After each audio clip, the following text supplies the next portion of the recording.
Hello everyone and welcome to this guide for Night Fever, one of the 4 maps introduced in Season 2.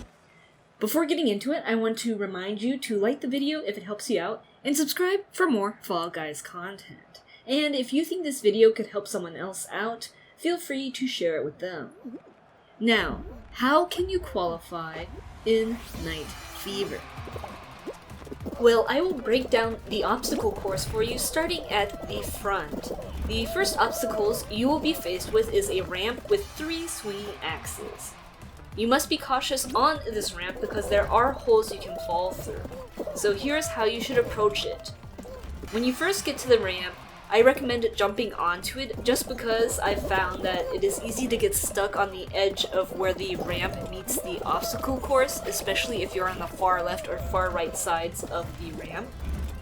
So by jumping, you can just get onto the ramp and continue moving normally. One thing you have to be very cautious about at the start is the crowd, because it is very easy for you to get carried by the crowd, and then they will push you against your will, and then you can get hit by an axe or thrown into one of the holes on the ramp.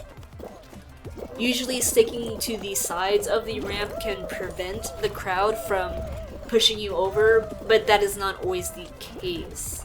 So just do your best not to get carried in the crowd by not being in the middle or just even waiting a second for everyone else to pass. As for the axes themselves, they are actually pretty easy to avoid. If you just watch the axes swing, you get their timing down and then you can move without getting hit by them. Basically, if you see the axe move past your face, well then you're good to go. Now this next part of the map is probably the most difficult part or second most difficult part, depending on how good you are at crossing a log with spikes on it. The best way to approach these logs is ideally one at a time, or just wait where you can cross the log by yourself. Because if you try to cross the log while everybody else is trying to cross the log, you are sure to get knocked down for several reasons. If the person in front of you hesitates for even a second, it can cause a spike to hit you because you cannot move. If a player in front of you or behind you gets hit by a spike, then that player can get flung into you and then hit you off of the log as well. Or again with the crowd thing, you can get caught up in the crowd of players and they will force you into a direction you do not want to go, such as off the side of a log. And finally, there is also the possibility that a player will try to grab you while you cross the log, so you fall off. And falling here on the logs can be quite a setback because you have to pass both sets of logs to get to the checkpoint. So it doesn't matter if you pass the first set of logs safely, because if you fall off on the second set of logs, well then you start right from the beginning again. By waiting until you can at least cross the log without a lot of players directly in front of you or behind you, this obstacle becomes a lot easier and safer to do. I know sometimes trying to cross the log by yourself is incredibly hard with all the players, but trust me, you will be able to find an opening as long as you look at all your options for this route, because there are multiple logs to choose from. You do not have to stick to the same side that you spawned at. So how can you cross these deadly spiked logs easier? All of these spikes on the log come from the same direction, making it a lot easier to keep track of them. What you should do is aim your camera so that you are looking down the side of the log where the spikes are spinning from. So if the spikes are coming up on the left side of the log, then look down towards the left side of the log. If the spikes are coming from the right side of the log, then have your camera facing down towards the right side of the log.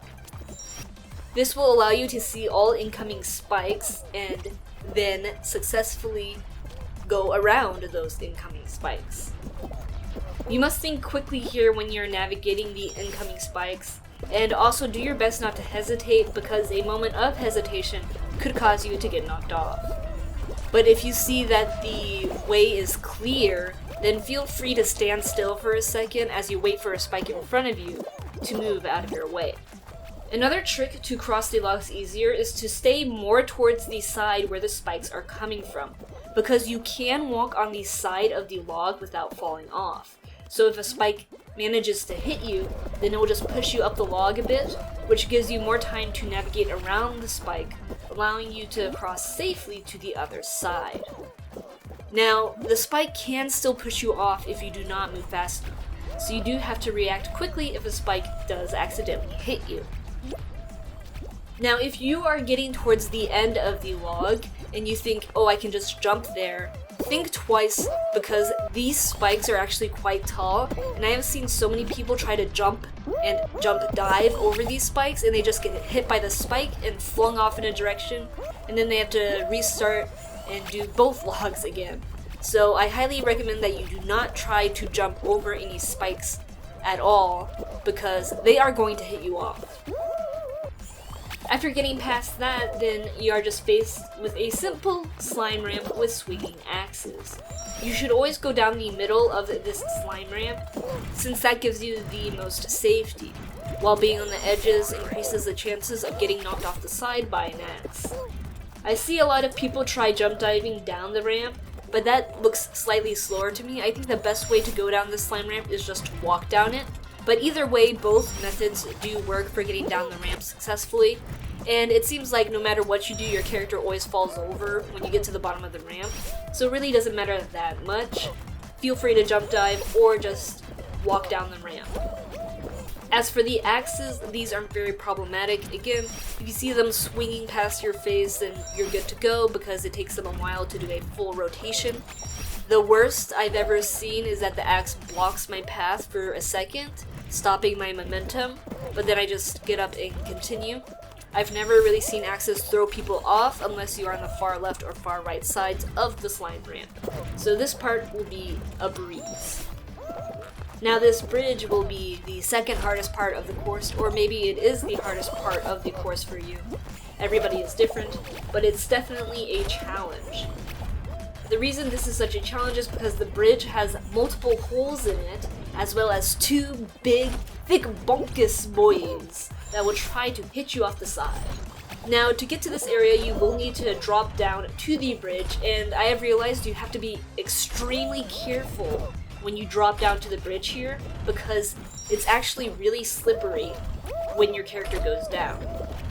And I want to let you guys know that you should never drop down on the left side here that I'm showing, because most of the time, your character will slip directly into this perfectly placed hole on the bridge.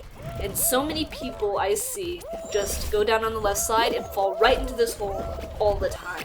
It's like the devs placed it there on purpose because they knew people would fall into it. So to drop down to the bridge safely, you should be on the right side or in the middle. As for crossing the bridge, there are several options here. You can stick to the far left or the far right sides. Personally, I prefer the far left side just because it does not have a huge hole right at the start like the right side does. If you really want to, you can also cross through the middle of the bridge. You just have to be good with your thick bonkus boy timing. Now I'm going to tell you how to time the thick bonkuses. This will depend on which side you choose to go. If you are on the left side, wait until the thick bonkus is all the way to the left, and if you're on the right side, wait until it is all the way to the right. As soon as the thick bonkus starts swinging to the opposite side, then book it as fast as possible across the bridge. This gives you a lot of time because not only does the thick bonkus have to swing all the way to the opposite side of you, but then it also has to swing all the way back. So this gives you the most time to cross the bridge. Now, if you want to cross through the middle of the bridge, then just move as soon as the thick bonkus goes past your face. Now, if you think the thick bonkus is going to hit you right when you get clear of it, then do a jump dive because that will get you out of the way just in the nick of time to not get hit. Now, if you think that the thick bonkus is going to hit you, then just try diving because that will put your character low enough that you might not even get flung that far and the thick bonkus could just pass over you a little bit, but this is extremely risky and random, so it is not guaranteed that diving will save you from getting yeeted off the bridge. Another tip is that if you think the thick BONKUSS is going to hit you, well then make sure you have a curved section of bridge next to you with no holes, because then it will just push you up against the bridge and not knock you off. And my last tip for this bridge is to remember that you can jump over the holes in the bridge if you need to, especially at the end. I usually jump dive over this giant hole here, but it is not necessary to jump over these holes to win. Just remember that you can, and you could use it to avoid trouble. Now I can move on to the last section of Night Fever, which is the easiest. There are 3 drawbridges here that constantly open and close. While you are running up to them, never go for the bridge that is completely closed when you get there, because by the time you get onto the bridge it will start rising and then you will not be able to make the jump and you will slide down the bridge because you can't actually go up the bridges when they're up all the way. Instead, aim for the bridges that are starting to close or bridges that are just completely vertical, because by the time you get to that bridge, it will start to close, giving you the time you need to cross it. And if the bridge is just starting to close, then you definitely will be able to cross that bridge before it is open all the way again.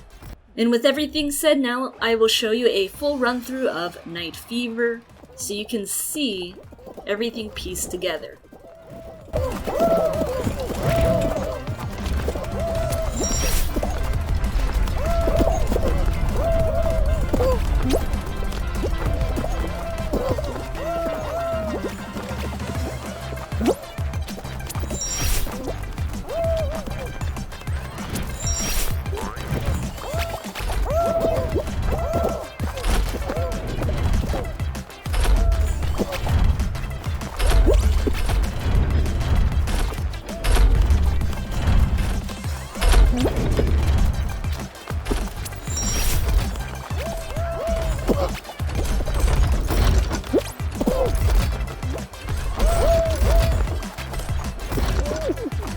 And there you have it, those are all my tips for you on how to qualify for Night Fever. I hope this video has helped you out, and comment below on what guides or Fall Guys gameplay you would like to see next. And what are your thoughts on Night Fever? Do you love the map, or do you hate it, or do you not care at all? If you have any questions, feel free to comment below and I will help you out.